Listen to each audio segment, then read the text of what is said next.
You're listening to GotTechED the Podcast with your hosts, Eric Geis and Nick Johnson.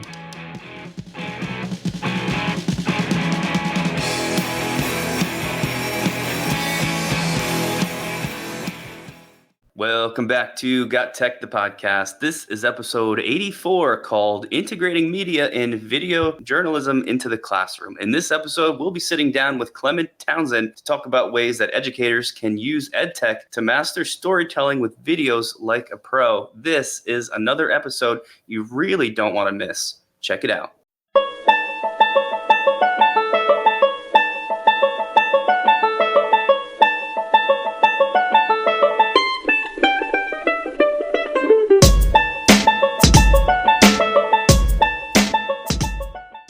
All right, so we're back with episode 84. We have an amazing guest today. He has spent 2 decades in front of the camera as a sports journalist for local cable and internet news, covering everything from Super Bowls to NBA All-Star games. Today, he is bringing his expertise to education as an author of How to Become a Broadcasting Star and the creator of the Broadcasting Career Mentor, which provides media training for students across the country. Welcome to the show, Mr. Townsend.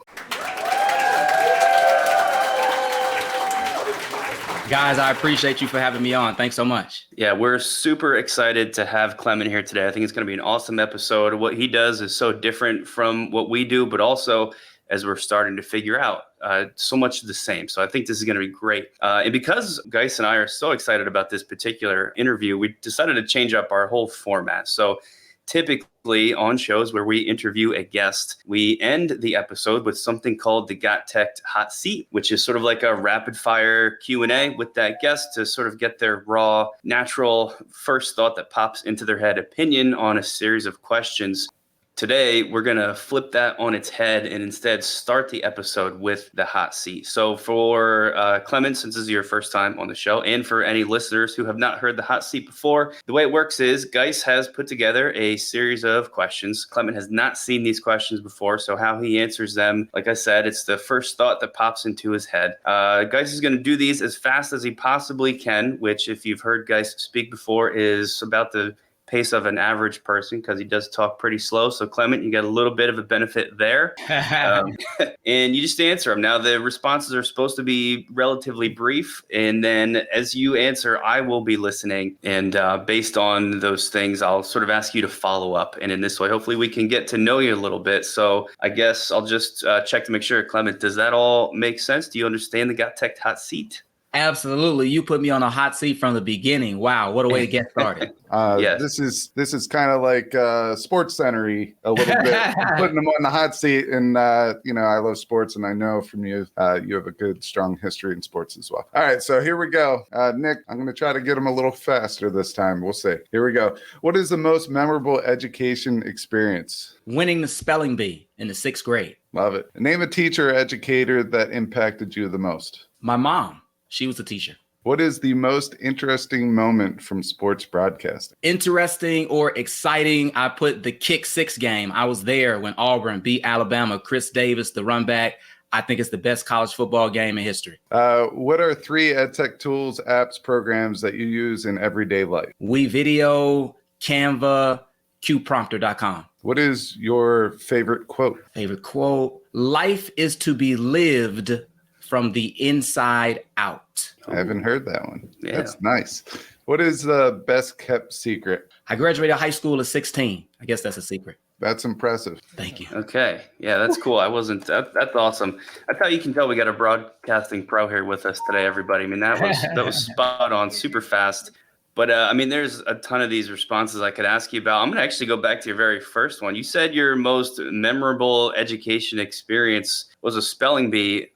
I got to ask you a little bit more about that. Can you tell us why? What happened with the spelling bee? It takes me back to a time where my dad and so my parents were both educators. I mentioned my mom was probably the most impactful or the one that made the biggest difference in my life. My dad was an administrator, and we used to always practice the spelling words. I'm from Chicago, grew up in Chicago. I think they would give us a list, but I remember the list being like in a newspaper too. But before we went to bed every night, we would practice the words. 4th grade, I think I came in maybe 3rd place in the school spelling bee. In 5th grade, like 2nd place. And sixth grade, I won the spelling bee. So it was like a progression, third place, second place, first place. And it was something that I just worked so hard for. And to see the fruits of my labor or my efforts, everything come together, that just stuck with me. I went to the district. I don't know how it goes where you all are. I went to the district, didn't do so well there, but I was the king of my school. I won a school spelling bee. So in my eyes, I had accomplished a huge goal. That's fantastic. I could not spell without a piece of paper in front of me. I had to have everything in front of me, write it down, jot it down, and stuff like that. So I'm picturing the spelling bee that's sometimes on ESPN. I do watch that every once in a while if it's on, just because in admiration, basically.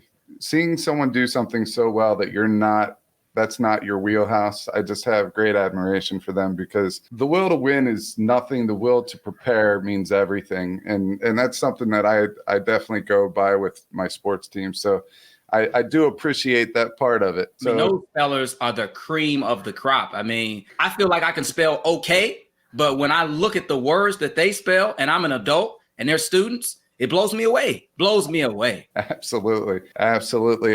I'm coaching golf right now. And we have a ninth grade female that is just out of this world, incredible, right? So every time she takes a shot, I go, I wish I could be her.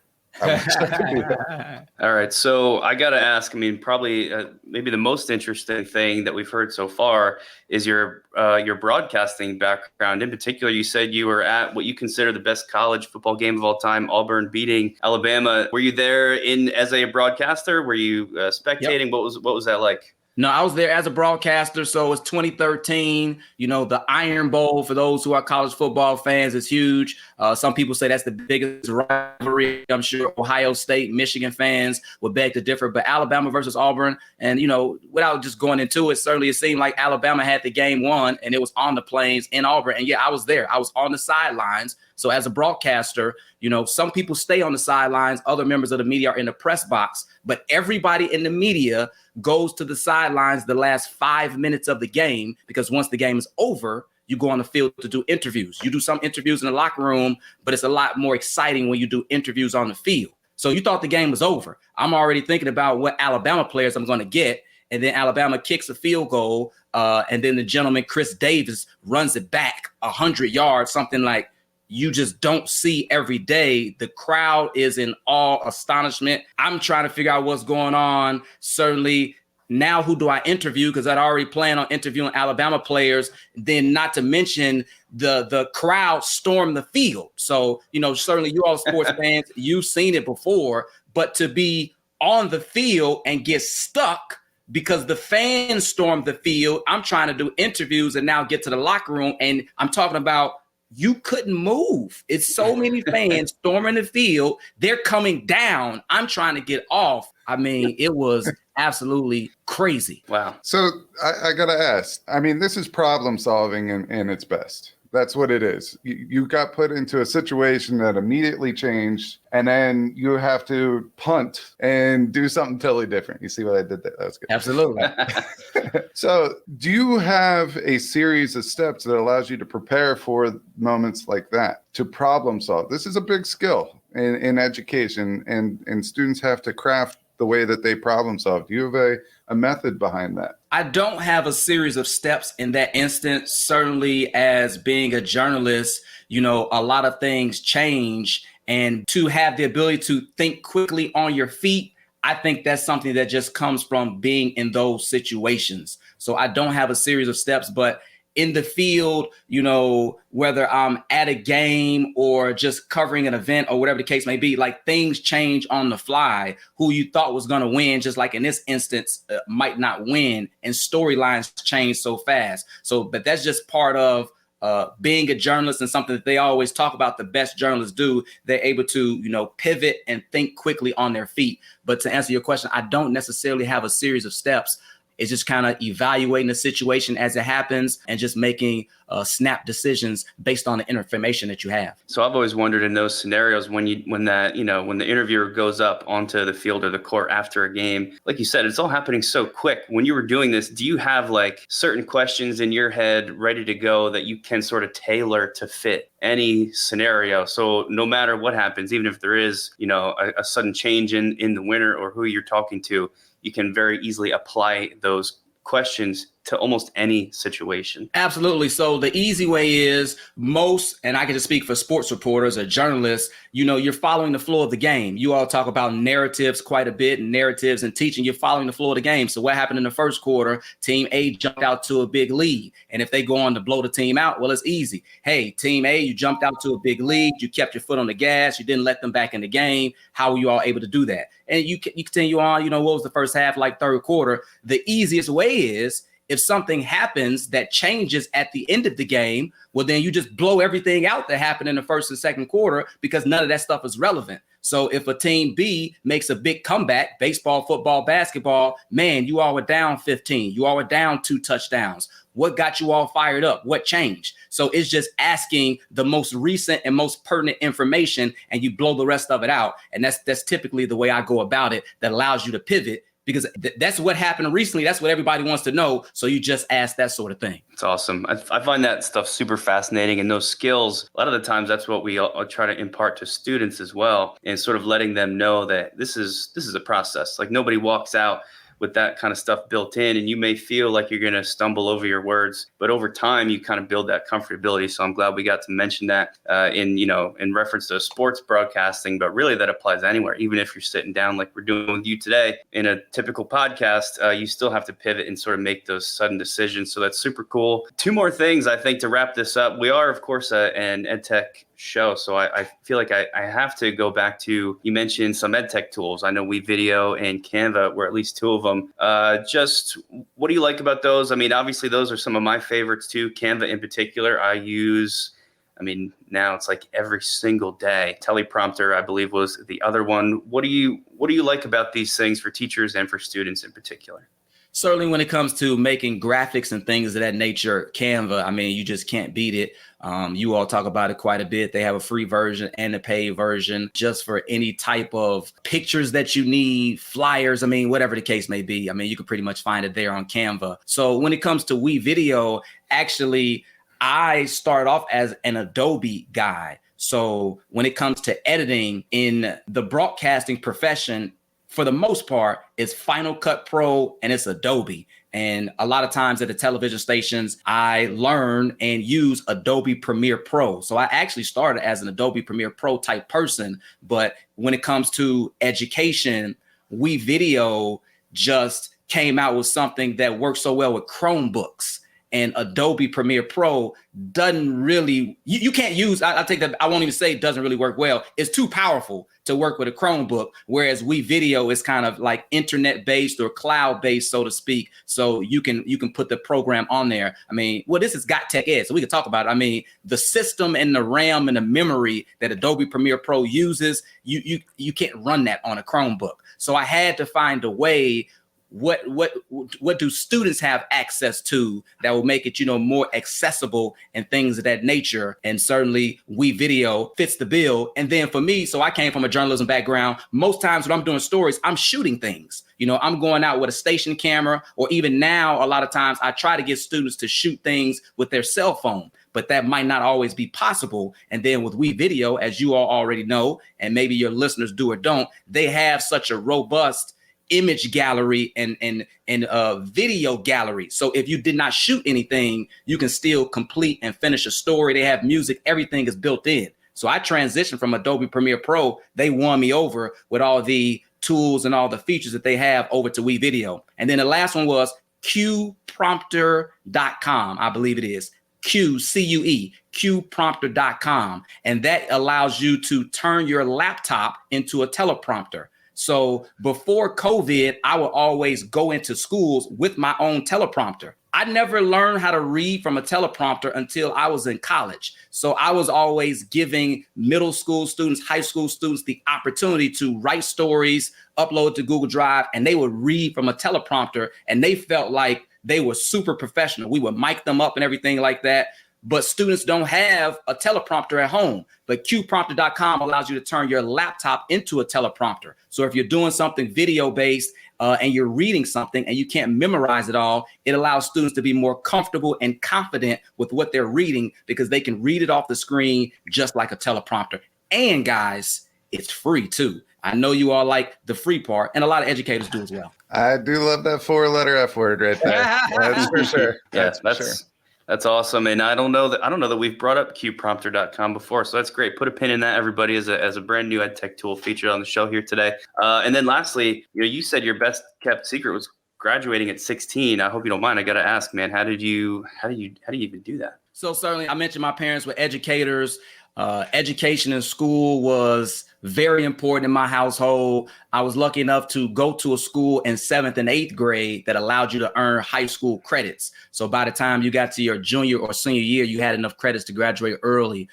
Without going into my full story, but I wanted to go to the NBA, couldn't go to the NBA. And I decided, well, if I can't go to the NBA, how can I stay around sports?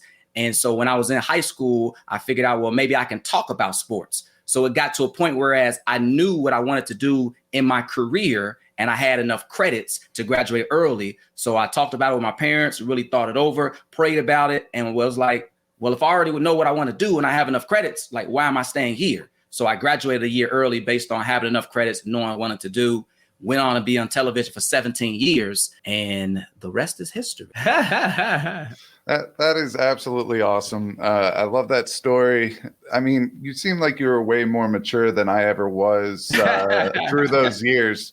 For you to have a clue what you wanted to do, I had no clue what I wanted to do until I got to like junior year of college, and then I started figuring it out. But I mean, having You're giving me too much credit, guys. You're giving me way too much credit. Way too much credit. Having two educators as parents, that was probably hard and very awesome after the fact as well. I mean, I'm sure that they pushed you, and we thank them for their service to education, because we just like to give credit where credit is due. I hated it. I hated it growing up. I hated it growing up. We were always doing school. There was no summer break. I had summer school at home. I hated it. But as an adult, I realized the benefit of it, and I'm thankful now. Like, hopefully some of your students are as well. You can follow GotTechED outside the podcast at GotTech.com or on Twitter at WeGotTechED. That's going to wrap up the hot seat. We'll cool it down a little bit and get into the real cool stuff, which is, I guess, your transition from your career into helping out education, giving back to education through some of your initiatives. So I know for Nick and I, since the beginning of the pandemic, really, we've shifted our focus away from some of the EdTech tools that allow teachers to work more efficiently and students to work more efficiently to more of the content creation and getting students out there to be content creators, whether it is with graphic design or photography, digital artwork, podcasting, those types of things. Today, we want to bring it into something that we're not as familiar about. And it's just because, there are so many little niches within student content creation that we could get into. So I'm very excited to learn from you about video journalism and why video journalism is important in education. So for me, it's really about the transferable skills. I would like all the listeners and your audience not to only think about it, well, what if my students don't want to go into media, or what if they don't want to go into journalism? It's not necessarily about that. What I always say is, both of you all have a background in science. Nick, I even think now you still teach AP biology, and everybody won't go into science, but the things they learn from science are super important. They might be a foreign language at school. There might be history at school, sports at school, but everybody won't be a musician. Everybody won't be an athlete, but it's the things that they learn. So for me, when it comes to video journalism and media, and when I talk about media, it's video and telling stories. It's the process, what students learn through the process, the transferable skills of doing the research, of writing a story, of speaking and narrating and presenting, which couples into your communication skills, and then certainly the editing skills that goes along with it, the use of technology, which prepares them for the 21st century.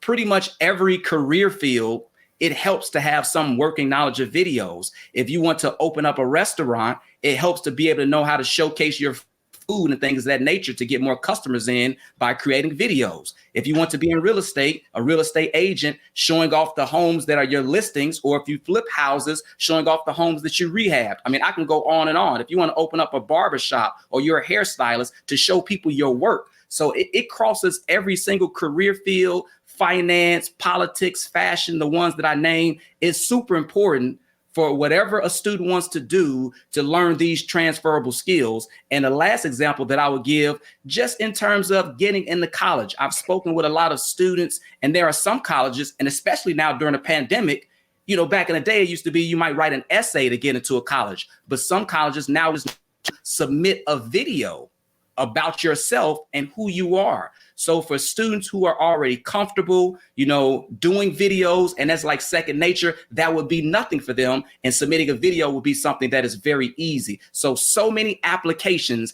and it's not just being a journalist or a media person. That's why I feel like it's important. Yeah, I absolutely love the fact that you pointed out transferable skills.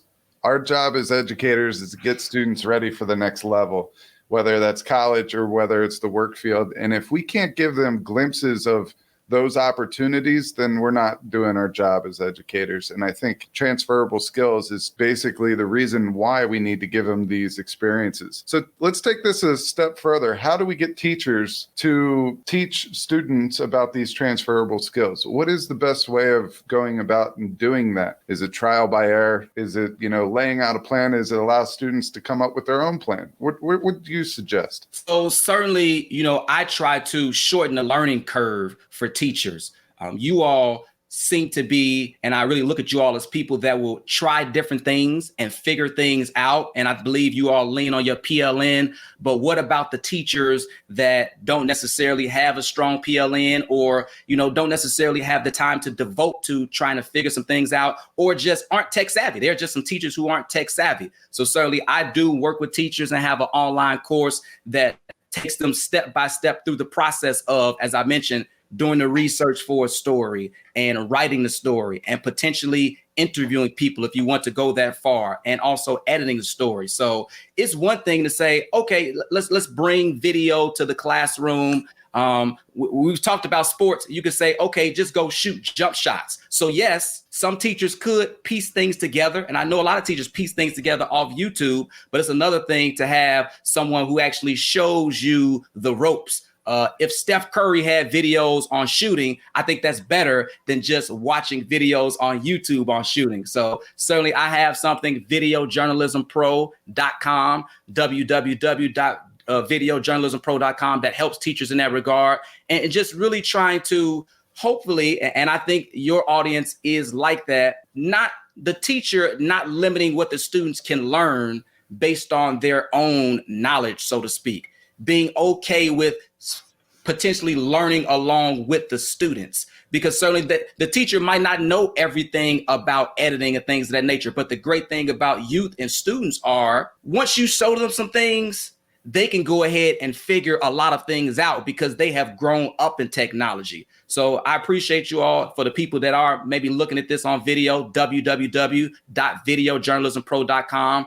And when I work with some schools and doing Zooms and Google Meets, I can show some students some things, and next week they'll come back and have a product that shows off different things that I never even showed them, because they're taking initiative and they can just work their way and find their way around platforms. But one of the easiest things that I say is just something simple as whatever the unit is. If you're doing science and the unit is on, I guess, the environment or something like that, just have a student just film a video and say, what do they know about the environment? Or what do they know about climate change? What do they know about a specific part of trigonometry? Or what do they know about connotation and bias in English? Whatever the lesson is, a easy way to get started, them saying what they know about it and maybe submitting that at the beginning, and then maybe coming back at the end, submitting at the end what they learned. And now you can start to hear from every single student, and they can get a little comfortable in terms of presenting,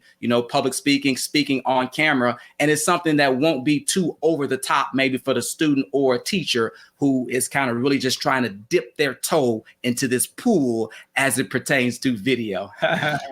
I like how you mentioned sort of giving kids or students this almost like a toolbox of things. Like here's a little bit about editing. Here's a couple tools you can use to record. Go run with it, and just sort of seeing what they come back with. And like you said, that many times they can run with those things and then produce stuff that you never would have even thought of, which even ties in with the transferable skills you mentioned at the beginning. I mean, that's really what we're talking about is here's some skills. Now you have those. And now you can use those hopefully in different scenarios. So I think that's great. And just because you mentioned it, this might be a good time. If I'm a teacher listening to today's episode and I'm like, yeah, this is something for my class. I want to start bringing in more videos for class projects. Even if you mentioned trigonometry, even if I teach math, I think that could be a part of something that would be helpful and engage students. And then I say, well, I'm going to go to videojournalismpro.com to get started in this process. Can you just sort of let people know what they're going to find there, what resources you have, what that might provide them, and what you offer at your website? Absolutely. So when you go to that website, that just actually gives you a free resource that I have, 10 tips that helps teachers with their students to create better video content, to create a better life. And I just truly believe, as I've already emphasized, when students can create video, it really kind of enhance and opens them up to have success in life. Because certainly what you all always talk about, and I believe it, is just that creativity piece. I believe creativity leads to innovation. So when you go there, you'll put in your email address, you will get a free resource, and it just talks about different tips. Some of them are tools like a qprompter.com. That one is on there, but some of them are also video strategies, but it's free things that teachers could potentially implement right then and there. And then once you put your email in, certainly I will send you an email, whoever the educator is or administrator, about what that full course offers, videojournalismpro.com. And again, it's my expertise, 17 years, everything that I learned in an online setting, really walking the teacher step by step through the process so they can feel confident in maybe rolling that out in their classroom. It's still a pandemic. Certainly teachers have so much going on. So to really try to save them time, that's the great thing about the microwave. I don't know how often you all use the microwave. We all probably could use the oven a little bit more, but the microwave saves you time. So trying to save teachers time with a resource that has everything in one place that they can feel confident.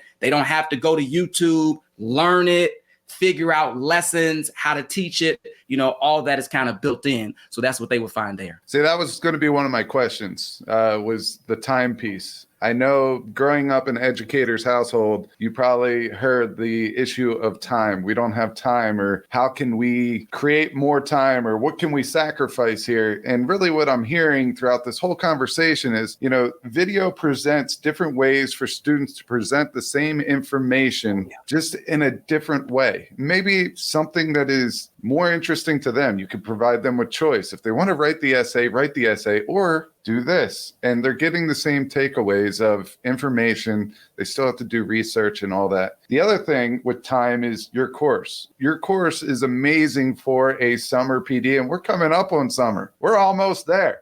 We got another month and a half, and most of us are out. So what I'm going to say is this. I strongly believe, and I know Nick feels the same way, and I'm getting the same thing from Clement as well, that there is a place and a space for creativity in schools. So maybe this course is where you need to start to get those skills, to feel comfortable enough to introduce these video resources, these video skills, journalism skills to your students fresh for next year. Let's start something new, get on that e-portfolio, get these videos in there, and let's start getting these students prepared skill-wise for the future. I don't know what I just did there, but it sounded like a broadcaster to me. Absolutely.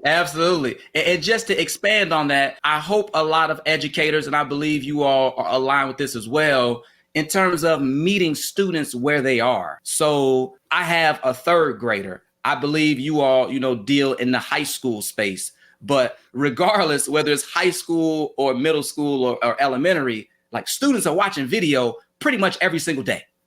Every single day. I've been doing this particular thing after I moved and transitioned from journalism for 3 years. And when I ask students how often they watch YouTube, I normally hear them say daily. So if students are watching YouTube daily and they're watching TikTok videos or Facebook daily, in my opinion, and I'd love to hear what you guys think, it is just a good correlation to meet students where they are if they're watching videos to now put that together with their educational experience. I always say media is not just entertainment, which you all know, it can also be educational. So just to merge those two, I feel like it makes the learning more relatable. I feel like it boosts student engagement. I mean, I've heard you all say before that some of the things that you all did, and I believe it may have been Geis who way back in the day in a physics class may have did a video about the black hole or something like that. Like students remember projects over papers. So really trying to get students to deepen that learning experience, to retain the information. And certainly it might not be something that like you grade like a normal paper, but it still can be assessed though, but it meets students where they are. That's why I think it's so important and so powerful. This makes me think of something else that's on your website, which just references storytelling. And I think that kind of ties in with, how much students today engage with video. A big part of that is they want to tell their story. They want to talk about themselves. They want to share of themselves. So I don't know, Clement, if you could just maybe talk a little bit about that and what role that plays and how important is that to students and especially, because if I'm a teacher listening, I want to make sure that can impact learning too and help my students. What is the role of that storytelling in that narrative, which is the word Geis and I typically use, but I think we're just describing the same thing different ways. Absolutely. So, if a teacher uses it in a science format or a history format, that would be, different formats, but it would still be conveying information. But as it pertains to your question about storytelling, my background is in journalism. So it's stories that inform, stories that inspire, and stories that impact. So I think about too, specifically maybe a capstone project or certainly English, where people are doing stories on, and you're talking about, I guess, students want to talk about themselves. What is it like in their community? Or, that's why I think it can bridge across content areas, because I've had students that do stories on things that they have overcome. So it now kind of gets into, an SEL piece where now it allows teachers to learn more about the student, to know more about the student's background and hear about who they are in the student's own words, and a student can potentially open up. So it goes across so many content areas because it is the student choice. If it's not science or math, if it is a capstone project or some type of semester ending project, then it can be a little more open for the student to talk about zoology or what's going on in their community, or even for the student to talk about what's going on at the school. That's one thing that's super important. I always say we're in an age now where every school should have its own media department. And I don't mean like it doesn't have to be a media arts. Like what you all have is amazing. Shout out to you all with the Hopewell Valley Student Publications Network. I mean, that is just fantastic. But to be honest, every school might not have the budget for that. Every school might not necessarily be able to do that sort of thing. But if you are teaching the students how to create videos, certainly the school can still showcase what's happening within. Whether the student wants to talk about the school or their family or the community, it just gives the students options though. And you all have talked before about, having a YouTube channel. Now you put things on a YouTube channel, potentially parents see it, parents share it, alumni see it, alumni share it. I believe that's something, that you all want to build. It can strengthen your school community. So in addition to, we've talked about transferable skills, the education and the learning that's tied to it, because it can be tied with standards. I talk to a lot of administrators, they want to know, well, is this aligned with standards? We got standards. We need them to be able to learn certain things. And we talk about synthesizing information and research. It's aligned with standards, but it can also strengthen the school community as well. So I hope that answered your question, but I believe it gave some valuable information. Yeah, man, I just wanted to make sure that we referenced what kids are going to get out of this and how it can help the learning process. So for sure, you hit on a ton of different things there that could take us many, many different directions. So I think you nailed it perfectly. Yeah, I know for me, you're tying in all these big educational hot topics like student-centered learning, personalized learning, choice, all these topics. And really, it's not just about the words, it's the action behind it. And one of the things that I see is teachers assigning some type of a project that students work at over a long period of time. It gets turned in and then it dies. It gets graded and it's done. But there's more value. And I think the value to their contribution to society, to education, is what we're missing as educators. And I think being able to get people on board with video journalism just to start, or blogging, or whatever it may be, I think this is the start of something awesome. I think we're in this content creation age where everyone has the chance at contributing value. So that's what I'm getting from this. I could listen to you all day long. I mean, we speak the same language. You just know a lot more about this area than I do, which I have learned a lot. I have a note card full of stuff. I have actually 3 note cards here. So I do appreciate your time and expertise and your wisdom on this topic. Absolutely. I just hope that, and I believe your audience probably does, that educators recognize the time in which we are in. When I was in school, it was just pen and paper.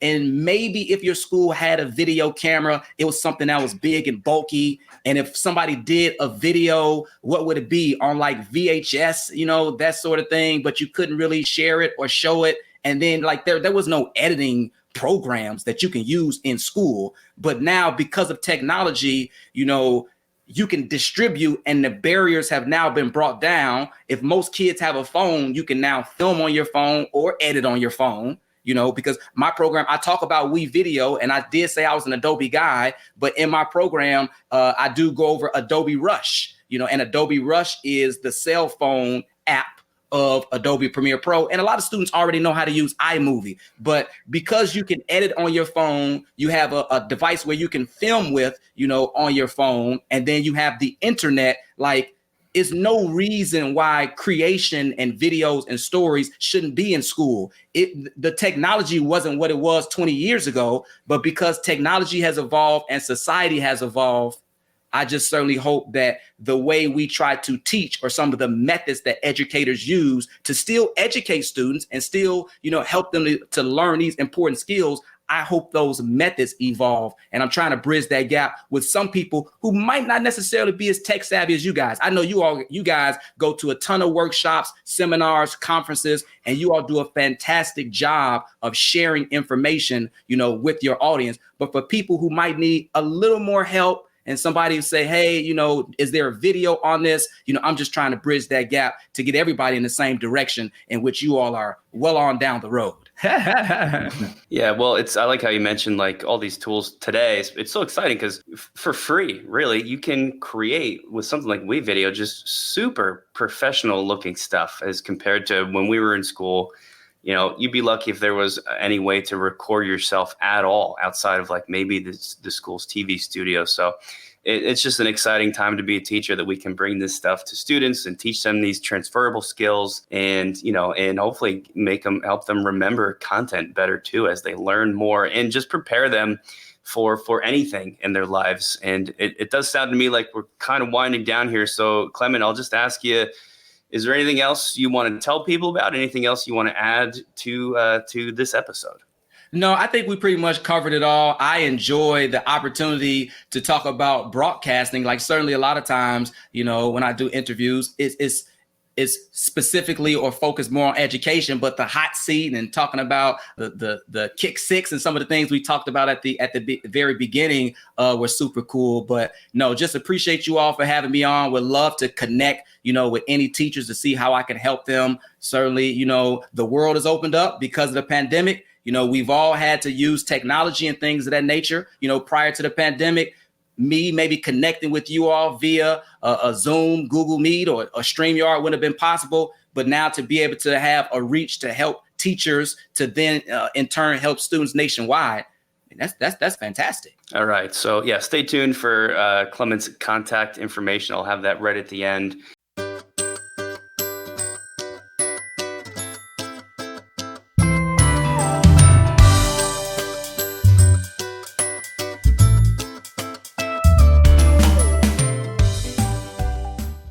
And I'll just wrap it up by saying thank you, sir. This was awesome. So thanks, Clement Townsend, for joining us for an episode of GotTech the Podcast. I think this is going to sort of go down in history as one of our favorite ones. Thanks to our listeners, as always, for spending time with us today. We want to encourage everyone listening to check out and follow Clement online. You can find him on Twitter at ClementTV_. He's got a LinkedIn page as well at Clement Townsend. Also, his website again is www.videojournalismpro.com, and please reach out to him there to make contact and get his opinion and his help and just touch base.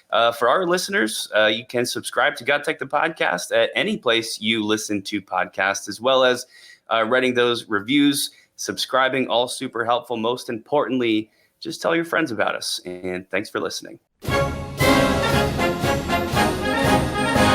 Thanks for listening to GotTech the Podcast. Remember to subscribe to our show and follow us at We Got Tech on Twitter so you can stay up to date with the latest episode releases, blog posts, product reviews, and PD announcements. You can also follow Geis and I individually at Geis Got Tech and at Nick Got Tech on Twitter or on Instagram at Nick Got Tech. Finally, remember to check out our website, GotTech.com, where we post all our episodes, articles, and resources available to you for free. Until next time.